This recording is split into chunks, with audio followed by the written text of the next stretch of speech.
Hey there, Minnesota sports fans who are listening to the Purple People podcast. My name is Kyle West. Be kind, rewind, Adam Carlson. Oh, don't remind me of that movie. And he is coming soon to a theater near you, Kyle Smith. That's right. What's going on, guys? Ready to talk Vikings football. Quite a bit has happened in the last week. It's pretty amazing. Mm-hmm. But we're at that point in the preseason where everything's going down. The OTAs, the training camp starting up, some transactions happening, some new stadium news. We got lots of stuff to cover this week. Mm-hmm. So let's go right into the title. Welcome everyone to episode number 156 of the Purple People podcast. This one is titled Black Hawk Down. Now, before I get into the quick hits, I have them in my quick hits, but I'll say them right now. I'd like to give congratulations out to the Chicago Blackhawks, winning their third Stanley Cup in 6 years. A little bit of a dynasty going on down there in Chicago. I know I don't believe either of you guys are big hockey fans, but I've been watching, and they are one hell of a team, so congratulations, Chicago. That's amazing. You know what? And I heard this on ESPN today because you guys know by now it's what my radio stays on. Some of these crazy national media guys don't claim it's a dynasty because it's not 3 years in a row. I just don't understand it. That's a fantastic job to the Blackhawks. I know a lot of my friends, military, and some of my good band friends are a lot of Chicago natives, so they were super stoked. It's pretty awesome. Congratulations, Blackhawks. It is a dynasty, by the way. Oh, yeah, I got some really close friends that are big Chicago fans. My friends that have seen me on Facebook have seen me in my Chicago Blackhawks jersey from the vacation, my Clark Griswold jersey. You guys I still love that thing. cheating on Minnesota Wild out there, guys. I used to like the North Stars. Uh-oh. I don't know. It's like, it's like dating a girl's little sister when the Wild came in. I don't know. It feels kind of weird. I don't know. But we also have a little bit more news today, as the NBA season has also come to a close, because we are recording this on after the night that the Golden State Warriors have become the NBA World Champions. Congratulations, Golden State, first title in 40 years. Wow. Yep. I was really surprised. If it's anything, I follow college basketball because North Carolina is my state and the history is so rich. But any other sport, I just kind of watch to get me by till football's going on.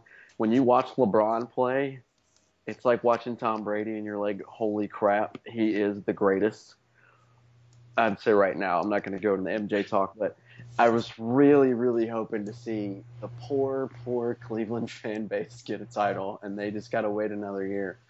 Man, that was heartbreaking for them. But Golden State, Steph Curry, whew, congratulations to them too. This is like maybe 20 minutes after they won the title, we're recording this. So oh yeah, a lot of cool sports stuff going down this week. If the Cleveland Cavaliers are a car, and LeBron James is the engine, then they need to get that clutch repaired.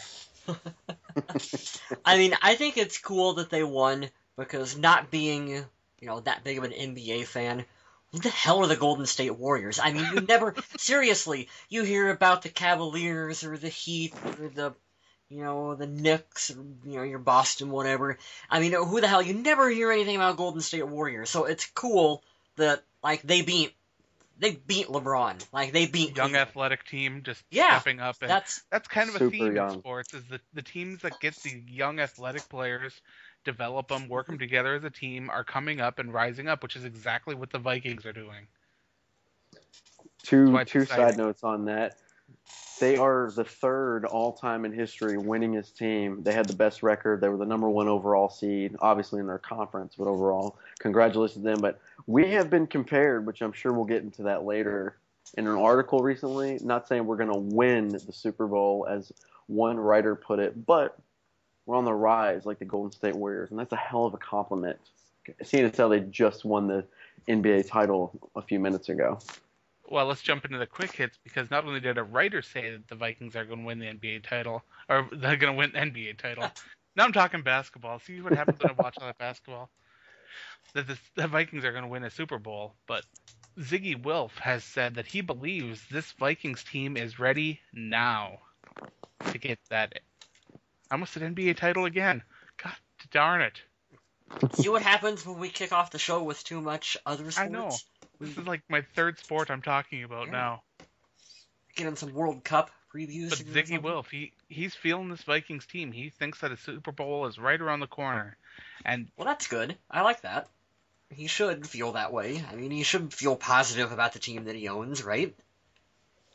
I wouldn't feel positive. Well, I wouldn't say anything negative. I wouldn't say, wow, this Vikings team I own is a huge piece of poop. Screw a Kyle Smith bold statement. Ziggy Wilf, you could steal it for the week. Ready for the Super Bowl now. I like it, though. I mean, it's like, what are you going to say? Well, we're about 5 years away. Let's do a couple more drafts and see if we can run Adrian Peterson out. No, I love the faith. Why not? Aim for the stars. Sell some tickets, sell some jerseys, be like, hey, we're going to compete now. I get it. But there's been so much love going around. Let's lump some of these quick hits together and talk about all the good things that the media is saying. Get to lumping, Adam. Pro Football Focus and ESPN are saying that the Vikings have the NFL's 8th best roster, and that's coming off a year that was disappointing, filled with injuries, and a lot of it has to do with Adrian Peterson coming back. Now, speaking about Adrian Peterson, NFL.com has him listed as their number 1 prospect in fantasy football this year, which means they expect lots of yards and touchdowns from him. And also on NFL.com, they say that the Vikings have the 3rd best backfield in the NFL, which says a lot for what they think of Jerick McKinnon and, of course, the bulldozing Matt Asiata, which is fantastic. I love it. Now, ESPN's website says the team has returned the highest percentage of defensive player snaps from last season, which means the players that have come back to the Vikings this year are a lot of starters, a lot of players that actually took the field and played. I know we lost Jasper Brinkley, but those kind of transitions happen. A lot of other teams are having to replace a lot more players than that. Look at what's happening down in San Francisco right now. They're going to be piecing together almost an entirely new team this year. It's going to be so different seeing all the new faces and new places that they've got going on there. So that's going to be really weird. But all that love going around, it's really a weird feeling considering how much of a GOAT, and not the greatest of all time, I'm talking the other kind of GOAT, the Vikings have been in the media for quite a while. It wasn't even that long ago before hearing the Vikings in the media was, it was all going to be about talking about Adrian Peterson's issues. But now it's all been replaced with positive messages. Lots of positivity. Yeah, Lots of high positivity. We're not used to getting so much positivity. I do like it, though. So much hope coming from all the media from us. Mm-hmm. I can't say that it's not weird, but I kind of like it in a sense. I'm sure you guys do too. This is the way we feel all the time. It's just really weird to see it on like a national level. But listeners of the show know how we can be optimistic and be excited about what we're seeing from the Vikings during training camp, and especially during the season. Mm-hmm. But that hasn't always translated into wins. Hopefully we'll see that this year. I'm looking over your quick hits, and correct me if I'm wrong or I'll steal it from under you, but I didn't add this in, but we can just kind of ad-lib it. NFL.com did a nice article this week. It said, besides quarterbacks, obviously I think we would all agree on the show and listeners everywhere that quarterback is the most, crucial position. Your best offensive player that you can't afford to lose. They did that throughout the whole NFL with the defense and the offense, minus the quarterbacks on the offensive side. Guess who was number 1? Adrian Peterson. Adrian Peterson. A year removed, hasn't played in almost 2 years. They said he is absolutely the number 1 most indispensable offensive player, minus a quarterback. I thought that was awesome. It seems now that he's put all this crap behind him and said, I'm going to show up at work, seems that people are giving him not really the respect that we lost. I don't think a lot of respect was lost on the field, but he made a great quote this week, and I'll trim it down and keep this short. He wants to break Emmitt Smith's rushing record, and I thought that was still awesome that he has that in his sights. He says, I'm going in my 9th season, or 8th season, but I've only got 7 on the body, or going in my 9th season, I've only got 8 on the body. And it just shows you, he hit 30, he's going to go downhill. Nobody thinks that about him. Everybody is still terrified of this man, and I thought that was a great thing that he's getting a lot of the respect he still deserves. Well, after the ACL injury, everybody said, "Oh, Adrian Peterson's done. Look what it does to all the other running backs in the league. You get an ACL injury, you never come back the same." And boom, he comes back and just explodes. Because Adrian is a Terminator. Like he's a T-1000 Terminator. With everyone else, you can't do it. It's just wrong. Mm-hmm. We did have 2 transactions from the team. The Vikings signed undrafted free agent defensive tackle Krishan Rose. This is a big fella, 6'4", 303 pounds, multi-sport athlete. He played basketball, football, and wrestling. He also is a big band person. He likes playing music. This is a guy that I could actually see fitting in on the team, and I'd love to see him maybe try to squeeze in on the practice squad. I mean, I don't see him as a main roster guy right now, but hey, anytime you can get young talent in, especially young athletic talent, that is awesome. Now, they did have to release somebody, and with that came the release of safety Taylor Mays in a little bit of a surprise. A lot of fans had him specialed in as a safety / linebacker / special teamer, but I guess things just didn't work out. As Mike Zimmer said in his meeting, things just didn't work out. I always think it's weird when you have a vested veteran like that who gets released before you even hit preseason. Right? Before you hit training camp. It's like, really? Like, I mean, clearly, they're the coaches, they're the professionals, they know what they're doing. Who am I to question Mike Zimmer on this transaction? But it just seems weird to me that, like, okay, you know, they were going to give Charlie Johnson, who stuck around on the team 2 or 3 years longer than he should have, and yet they're going to cut Taylor Mays before he even gets to play training camp. He didn't even make a training camp in Mankato. Like, I don't know, but like I said, I'm giving them the benefit of the doubt. They're the professionals. That's what they get paid to do. Let's be honest, he wasn't going to win a starting safety job. No. But there was a way that he could have contributed on the team.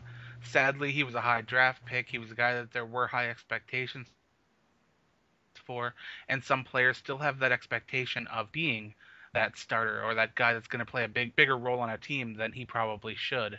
We've seen that in a lot of players in the past that wanted to be starters on teams where they wouldn't be, so they ended up moving on. And I'm thinking that might be the case with Taylor Mays. I have no idea what the case is. But either way, he's no longer a Minnesota Viking, but we'd like to wish him the best in his future, of course. Absolutely. Now, did you guys see the video of Teddy Bridgewater when he was talking to his teammates about his gloves? And he referred to them as his hamburger helper gloves. I have not seen that, but that's an awesome quote. It's on the Viking app. If you guys haven't been following it, I know I've said it a million times on the show. Get it on your smartphone. Literally every day they update it with a new cool video, especially from all the OTAs. You'll have people like Trey Waynes had the helmet cam recently. I know Xavier Rhodes had it one day. Mike Wallace, the new addition. Teddy was wired for sound for one of them, and it was one of the funniest things ever because everybody else was kind of taken back like, oh, all right. I can see why you call him that, but whatever you want to call them, man, as long as they work for you. That's right. And that app has some more cool things. Like there was an instance where we got to see a little bit of an inside look of Terrence Newman kind of coaxing Xavier Rhodes to go over and give their coach some birthday pats on the behind. Hilarious. I know some cultures don't do the birthday spankings. In my family, we do birthday tackles, but hey, I guess to each their own. There's an Adrian Peterson joke to be made right now, but it's there not. There are no Adrian Peterson it's jokes. It's not classy, so I won't do it. But use your inference skills, everyone. You know what it is. Oh, don't listen to Mr. West. There are no jokes to be made. Everything's fine. That just happened. It did. Now, I don't know how this isn't our main topic, but this should be the main topic, but I guess we'll have co-main topics. We'll go with that. 2 or 3. Minnesota Vikings Stadium. The naming rights have been purchased. U.S. Bank has bought them, and the new stadium is now U.S. Bank Stadium. Pretty awesome. Shout out to my mother-in-law, Kelly. She works there. Got me a free Viking bag. Now all you got to do every year for Christmas is some seats. There we go. I always hate when you got to tie a corporate name into things, and I know that that's the way that it is. And that's the way that the world goes around these days. Everything's got to be sponsored by something. But as I wrote in an article on the Viking Age this week, I don't mind U.S. Bank Stadium. That's fine. But let's get Bud Grant Field. Yeah. I mean, Hubert H. Humphrey Metrodome, that's fine. Mall of America Field, that was okay. Let's get Bud Grant Field at U.S. Bank Stadium. Let's get that. I want that. I mean, the Twins play in what? Target Field? Yeah. Is that the name of it? I mean, And the Timberwolves play at the Target Center. Yeah, U.S. Bank. Well, what did you say? U.S. Bank Stadium. I mean, Yep. That's just the age we love. Like, the age of having a cool, specific name for your stadium is unfortunately gone. Yeah, and that's a shame because we're that's never how it going back works to that. these days. Corporations own everything. I mean, you see it now with the Verizon Wireless presents the Taco Bell Dorito Orange Bowl. It might as well be. When it comes down to that stuff now on television. There's a really funny line in Jurassic World, actually, where they talk about how pretty soon, the corporations are going to be naming the dinosaurs that come to the park. And that applies exactly to this, too. It's just big corporations that own everything. I get it. I don't like it. I wish it was something different, but the grander scheme of things, I mean, U.S. Bank Stadium, whatever, I'm fine with it. Yeah, that's sad, but like I said, Bud Grant Field will change all that for me. I'll love that if that happens. Now, we did see a former Minnesota Viking find a new home as well. It's not going to be in U.S. Bank Stadium. Kevin Williams has, I don't know if you want to say become a traitor, but now he's with the New Orleans Saints. What do you guys think of that? I'm still bitter. I don't see what the big deal is. I don't. I really don't.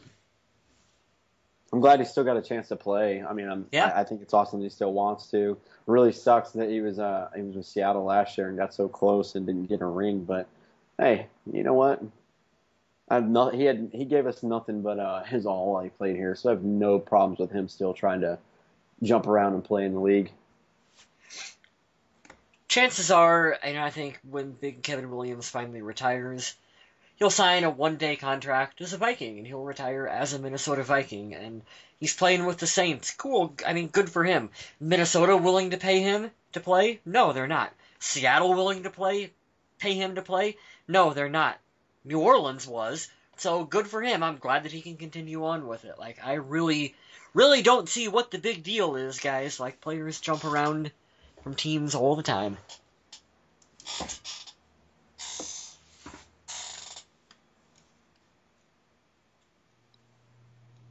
Still there, Adam? Yeah, I told you I had to take care of the kid. Oh, okay. I was wondering. So I wouldn't be. I need you to fill in a couple spots, and I'd be a little quiet, but that's all right. Okay, gotcha. That leads into a question that we got from a fan on our Facebook page. They asked, who would you put into the Vikings Ring of Honor first? Antoine Winfield, Kevin Williams, or Jared Allen? Well, Antoine Winfield is the only one not currently active.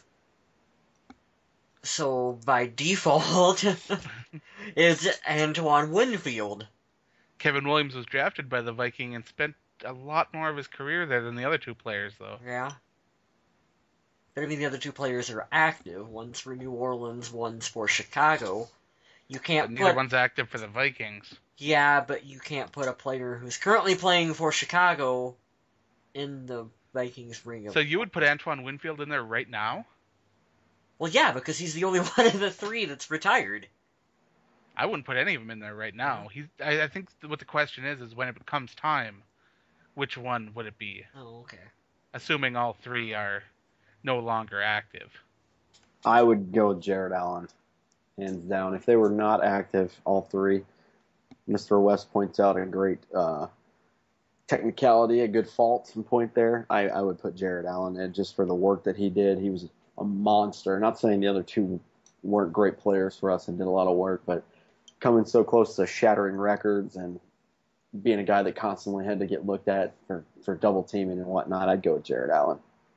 All three have left their mark on the franchise in a different way.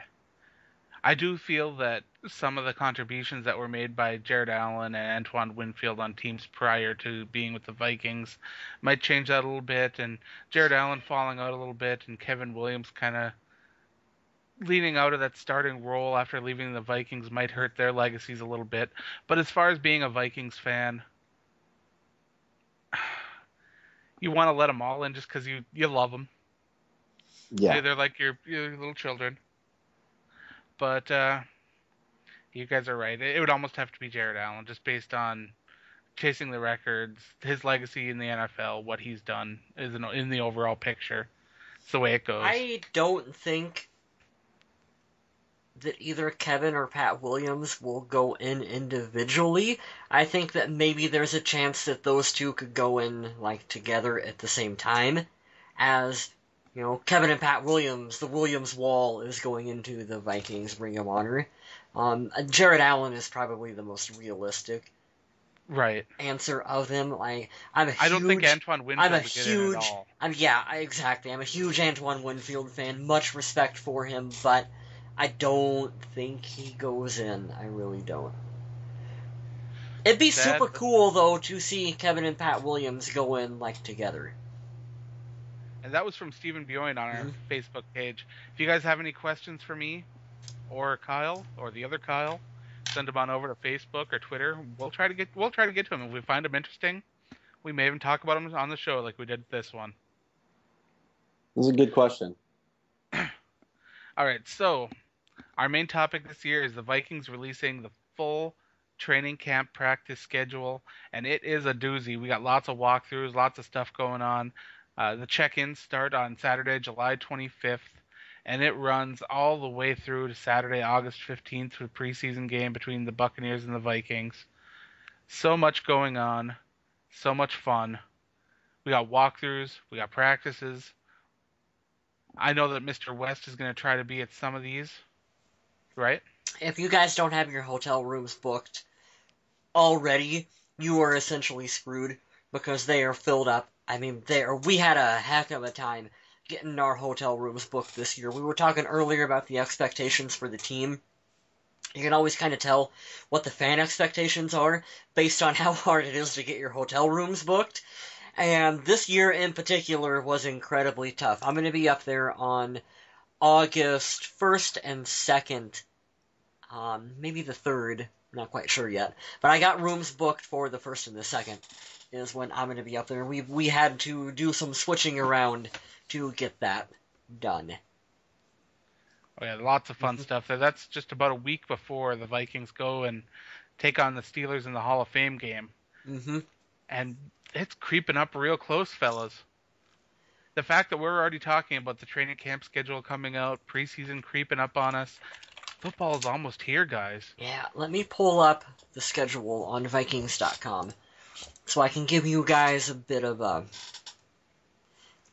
dates that are important. They're fun dates that I think you guys could look into for new fans who want to go to training camp. Like I said, I've never been to training camp. It's one of those things I've always wanted to do, and I've just never been able to make it. This year I made the mistake of buying a new vehicle and moving into a new place, so my finances are a little tied up for the trip, but it's something I'm definitely looking at next year. Hopefully I won't be moving into a new place and buying another vehicle next year too, fingers crossed. You're moving on up, man. It's good things. Good things are happening. Good things are happening. In the meantime, while he's looking up his training camp schedule, let's talk a little bit about the social media question of the week. We asked you guys if you could own any one Minnesota Vikings jersey for the rest of your life, who would it be and why? Randy Moss. This is one of those questions that just absolutely blows me away because there's no wrong answer, and hearing why people chose some of the players they have is amazing. When I look over the list, overwhelmingly, it seems to be Chris Carter. Which is kind of amazing to me considering, he's been a bit polarizing. He didn't end his career with the Vikings and all that kind of stuff. But then again, neither did Fran Tarkenton, so who knows. One guy said the big dog. I don't know who the big dog is. John Randall. That's John Randall, All right, Adam. all right. Yeah, big dog in the house. That's John Randall. Why didn't that name click with me? Why didn't the nickname click with me? It should have. Every now and then it flips by. Oh, I tell you. Mm-hmm. We got some Scott Studwell, some Anthony Barr. Ron Mitchell says Chuck Foreman, which I love. I've got a Chuck Foreman autographed card. I got an autographed 8x10. I'm a big Chuck Foreman fan, and I love it a lot. Tommy Gunn says Jimmy Kleinsasser. Ooh. Fantastic. A lot of fun.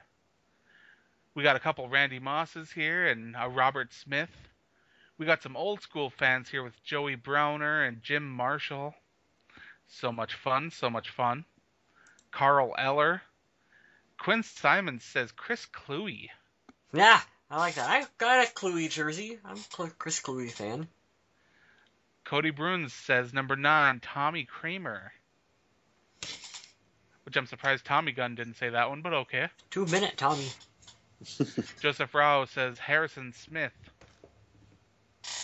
Which, if you're looking for a current player to invest in, it ain't nothing wrong with Harrison Smith at all. Daniel Whitford says, I'm just going to buy a jersey with my name on it. And why not? You know, it's the way to go. Jim Dazzle loves his Anthony Carter jersey. That would be his pick. And it's so cool to see the fans that repped their players. They sent in some pictures of themselves in the jerseys they love. We really appreciate all the love for the Vikings and the love for the Purple People podcast. We appreciate that. And I'm wondering if either of you guys can guess which jersey I'd pick. John Carlson? I would have my John Carlson jersey. I knew it. I knew you would. For a couple of reasons. The Vikings have never lost when I've worn it. Well, why do you take it off? Don't ever take it off. When the Vikings lose, it's your fault for not wearing your John Carlson jersey. I bought a new John Carlson jersey. I tried wearing that one. You know, with the new design. And it does not work as well. It's got to be the old style. Go for the old style one, man. What about you, 4-0 in that jersey. How about you guys? Do you guys have one? Mr. West said Randy Moss. I'm gonna do what I used to do to drive Adam crazy. I'm gonna split it in half. Yep. No. You knew it was coming. Just say it's a Favre and go move on. Oh, I wish it was one of the best. If we had to pick quarterbacks, it's gonna be Tarkenton hands down. But I would probably go with Chris Carter. No. I love Randy Moss, but I like Chris Carter just a little bit more. Considering your love for Favre, that really surprised me. I love Favre, but he only gave us 2 seasons, and one of them was horrible. So blame that one on Ponder. I mean, come on. Was he even with the team? I don't even think he was with the team. Here, speaking of Randy Moss, I'm going to tie this all together with a segue. Insert Paul Blart joke. Paul Blart. Brett Favre's 500th touchdown pass. Can anybody guess who that was? Randy Moss. At the New York Jets. Oh, yes. yeah. That's a fun career stat for you. I just want to throw that in. No, Fran Tarkenton would be my quarterback. He was just an innovator, man. I got a Fran. Go ahead. I got a Fran jersey. I love it. Oh. I don't have a Randy Moss, though. Okay. I do have a Dante Culpepper. I have Dante one, too. Wow. I have a Darren Sharper jersey. Oh, God, that someone gave to me. My friend Paul gave it to me. I bought a stitched AP jersey from him that he didn't want anymore. And in the package, he threw in the Darren Sharper jersey. Oh, no. And he's like, I threatened to give it back to him, and he's like, I refuse to take that. So I have a Sharper one that I will absolutely never wear for anything ever again. Should probably have a bonfire soon. Question. Yeah. We got a pretty fun one for next week because some fans tend to look down on other fans if they don't know a lot about the history. I mean, we've spent a lot of time on this show talking about guys like Chuck Foreman, Carl Eller, Fran Tarkenton, and some of the more recent generations of Vikings fans, they might not know who those guys are. I mean, Ron Yeri, people might just be scratching their head.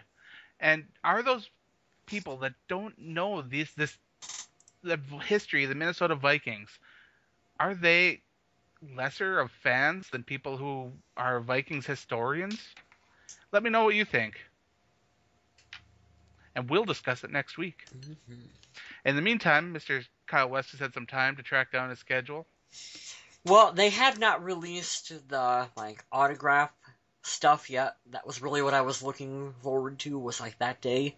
So which days are the linebacker days and all that kind yeah, of stuff? stuff like Yeah, that. that data hasn't been So released that yet. stuff hasn't been announced yet. So we'll kind of add to this a little bit, but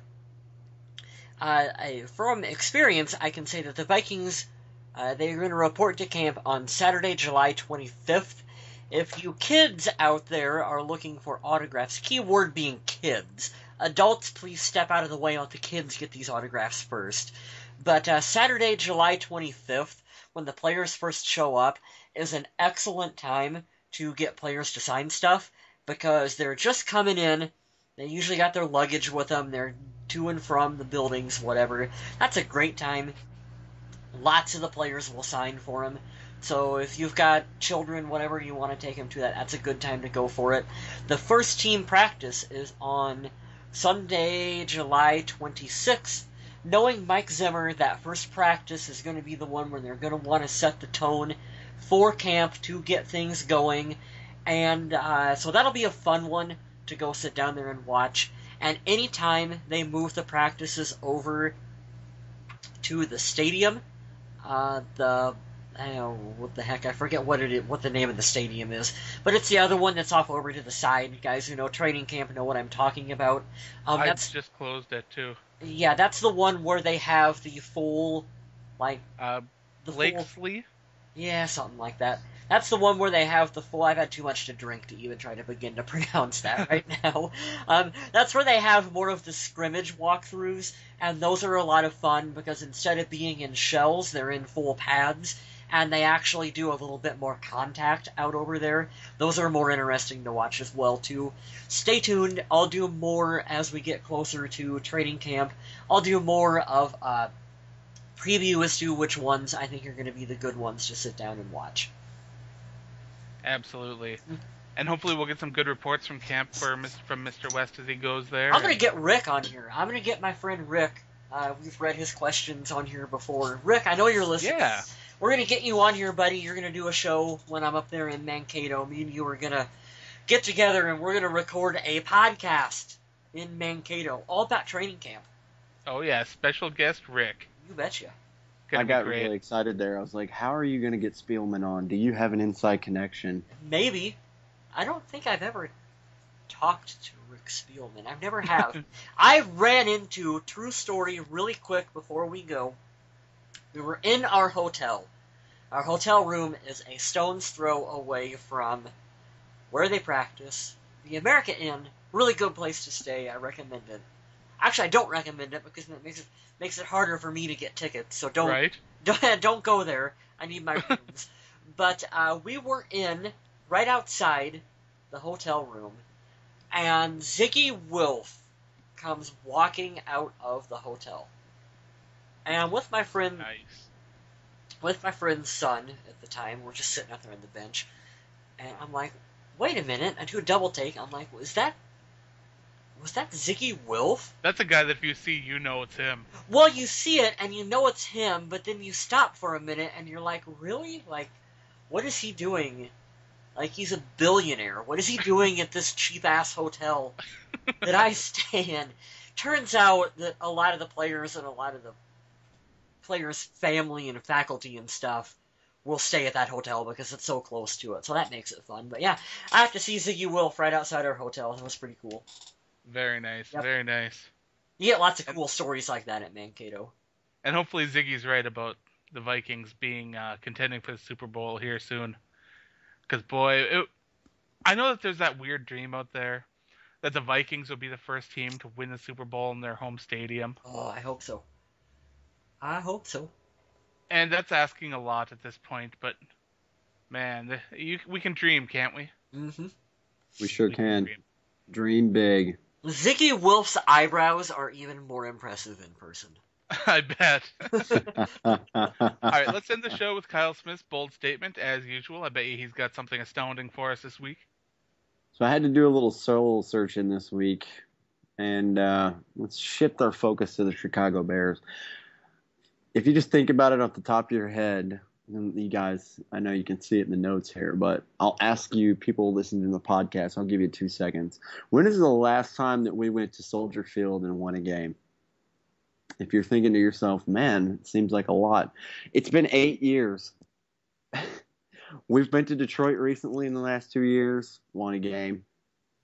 Beat the Packers, I think, 4 or 5 years ago with Favre? I don't think we've won since. We haven't won since October the 14th of 2007 on Soldier Field. Ouch. And it was a 3-point game. And I am going to make the bold statement as I try to find something new and enticing every week that I think this will be the year that we go into Chicago and pull out a win. It's going to say a lot. They got a new head coach. And apparently Jared Allen will be playing a new position. I don't know how that's going to work out. But I will say this, and I don't mean this in a negative way. As long as the Chicago Bears have Jay Cutler, I think we have a fighting chance. I think their defense is struggling still. They added a nice little piece in a wide receiver that they lost, and Brandon Marshall added Kevin White. But I'm going to go ahead and say it. Bold statement. Second, third week in June this year, we're going to go in Chicago and pull out a W. What do you guys think? I'd love to see it. Man, would I love to see it. I think we I feel will. like we the can more do that it. this happens and it goes on, it just gives us the chances that, hey, you've got to win sooner or later in there, right? Yeah. The odds are ever in your favor that at some point you're gonna win, right? I'm one of those guys that every time I try to build myself up, I gotta temper my expectations a bit. It's like, sure, it'd be awesome to go in there and win. I'd love to see it, yeah. But for me to say, oh yeah, it's gonna happen, the Vikings are awesome, I'm just not that kind of fan, man. I'm just not. How long Boy, has would I it love- been since Jared Allen's got a win in Soldier Field? Oh, that's a great stat. Oh, I mean, 'Cause I- what did they win for home games this year or last? I have no idea. Last That's season? some research you can do and let us know for next week. You think I'll remember that, Adam? Let's be real here. That's good research for our fans out there to do and to tweet us at Purple People Pod and let us know, because the three of us ain't gonna do it. That's all I have for this week. Do you guys have anything else you want to talk about? I had a really good magazine that I picked up at the store. Pro Football with Teddy Bridgewater on the cover. A big Vikings preview and predictions. Really cool, like we were talking about earlier. The love that the Vikings are getting. That you can go to the store and find Teddy Bridgewater on the cover of Pro Football magazine. I like that. Yeah, God, he's wouldn't rated that as the be number awesome? 14 fantasy football quarterback this year. Really? That's awesome. That's not bad. Not bad at all. No. Ready He's for got him two to be of a his wide household receivers name. rated in the top 150 with him. I like that. I'd rather have actual production than fantasy football production, but hopefully the two go hand in hand. I Yep. am a fantasy football junkie, so I am not. you'll hear me talking about it quite a bit. And we hope to get a Purple People Podcast Fantasy Football League going this year. It won't be happening until much closer to the preseason games. Heck, we might not even set it up until week 2 or 3 of the preseason. But that is something I'd like to do, and who knows, maybe there might be a prize. We'll see. You know what? I'll give my word right now. The last couple of years, I have been super pissed. The year I picked Aaron Rodgers, he went down for 8 games. Picked AP last year, and of course he doesn't play the whole season. And I cursed and swore and shook my fist up high, and I was like, I'm never playing fantasy football again. And of course, now you bring this great idea up. I will make my one and only appearance in fantasy football this year if we do it with the Purple People podcast. I will do that. Last year, I had Jimmy Graham, Monty Ball, and Victor Cruz. Yeah, that hurt. That hurt bad. That hurt just thinking about that. Isn't it just? I just love when you take your number one pick you think you're going to steal with, or your first pick, whatever, and then it just craps every year. Oh yeah, I hate that number 1 pick. I hate it with a passion. I'll trade out of it. I'll trade up straight. I'll trade straight up to get out of it to move down to number 4 or number 5 or something like that. I hate that pick that much. Or the first year I ever played, I never played it before, so I picked 6 Viking players. The same year that Brett Favre died on. I did that the CCF first Stadium year too. Field. But it was the year that Favre actually did pretty well. So Oh, man. Lucky me on that one. Right. But that's all we have for this week. I'd like to thank everyone for listening. Remember, head on over to the Facebook page. That's where me and Kyle Smith will be able to talk to you and let you know what's going on over there. And don't forget, we got the awesome countdown going on, and we are well into that. Today was BJ DeBose, and who knows who it'll be tomorrow. We'll find out. Over on Twitter, we got Kyle West doing his thing. Shoot him over some questions, some comments, some funny Vikings jokes. He loves them all. He loves them. In the meantime, stay classy, Minnesota.